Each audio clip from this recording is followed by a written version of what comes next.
Right now, somewhere, you are avoiding boredom. You are scrolling. You are checking.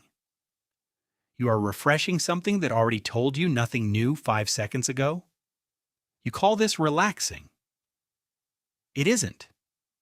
But the real answer is far stranger. Boredom is not a glitch in your brain. It is not a punishment. It is one of the most important tools your mind ever built. And you have spent your entire life trying to kill it. Think about the last time you felt truly bored. No phone, no noise, just you sitting with your own thoughts. Uncomfortable, wasn't it? Your fingers probably itched for something to hold. Your eyes searched the room for anything to land on. That discomfort has a name. Psychologists call it dysphoric arousal. Put simply, it means your body is awake and alert, but your mind has nothing to chew on. It is a kind of hunger. Not for food, for meaning. Here's the strange part.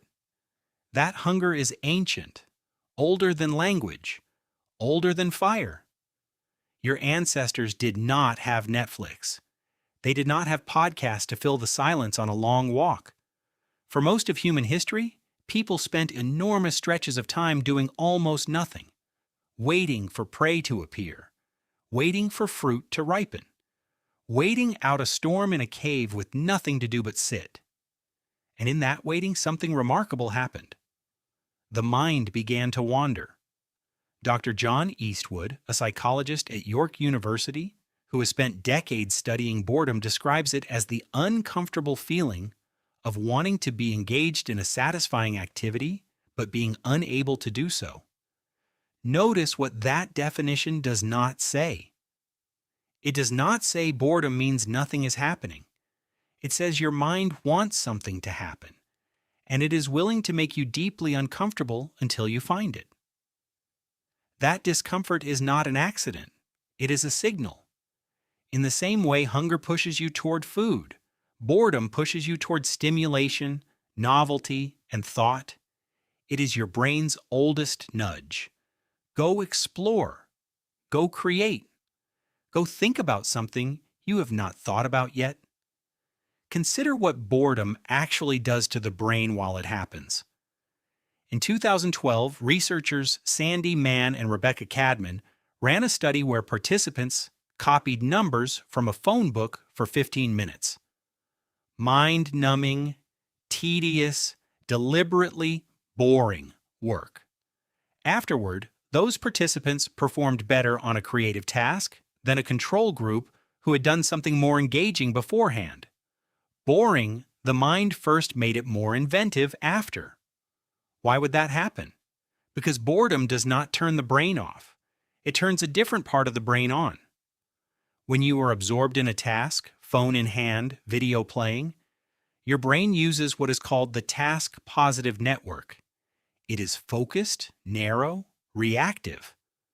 But when you are bored, when there is nothing external to grab your attention, your brain switches into something called the default mode network. This is the daydreaming network, the wandering network. It is where your brain connects distant ideas, replays memories, imagines future scenarios, and quietly solves problems you were not consciously working on. Some of the most important ideas in human history were born in exactly this state. Isaac Newton, during a period when Cambridge University, closed due to plague and he had nothing to do but sit at home, spent long stretches simply thinking. It was during that unstructured, boring stretch of time that he developed early ideas about calculus and gravity, not despite the boredom, partly because of it. But here is the twist you are not expecting. Modern humans are, by nearly every measure, more bored than ever. Not less. That sounds impossible. You have infinite entertainment in your pocket, an entire library of human knowledge and amusement available in seconds. How could you possibly be more bored than someone standing in a field with literally nothing? Because you never let the feeling finish its job. The moment restlessness begins to creep in, you reach for your phone.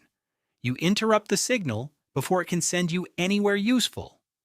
You are not eliminating boredom. You are pausing it over and over, thousands of times a day, so it never resolves. Researcher Dr. Eastwood and his colleagues have described this pattern of constant task switching and shallow stimulation as a kind of attention residue, where your mind never fully settles into the depth boredom is trying to push you toward. Think about your ancestors again, sitting through that long, empty afternoon in the cave. They could not scroll their way out of it. Eventually, the discomfort had nowhere to go but inward or outward. Inward into memory, imagination, problem solving. Outward into new tools, new stories, new questions about the world, cave paintings, early tool refinements. The first myths passed down by firelight. Some of it likely began in boredom that had no escape hatch. You have built the most efficient escape hatch in the history of the species, and it may be costing you something you have not fully noticed. A 2014 study led by researcher Timothy Wilson at the University of Virginia asked participants to sit alone in a room with nothing to do but think for just 6 to 15 minutes. No phone, no book, just their thoughts. Many participants rated the experience as unpleasant. Strikingly, in a follow-up version of the study, a significant number of participants chose to give themselves mild electric shocks rather than sit with their own thoughts in silence. Discomfort with an empty mind ran deeper than discomfort with actual pain. What does that tell you? Sitting with nothing may be one of the hardest things a modern brain is asked to do. Not because your mind is broken, because it is starving for the kind of depth it evolved to seek, and it no longer knows how to ask for it patiently. Here is where the mirror turns back on you.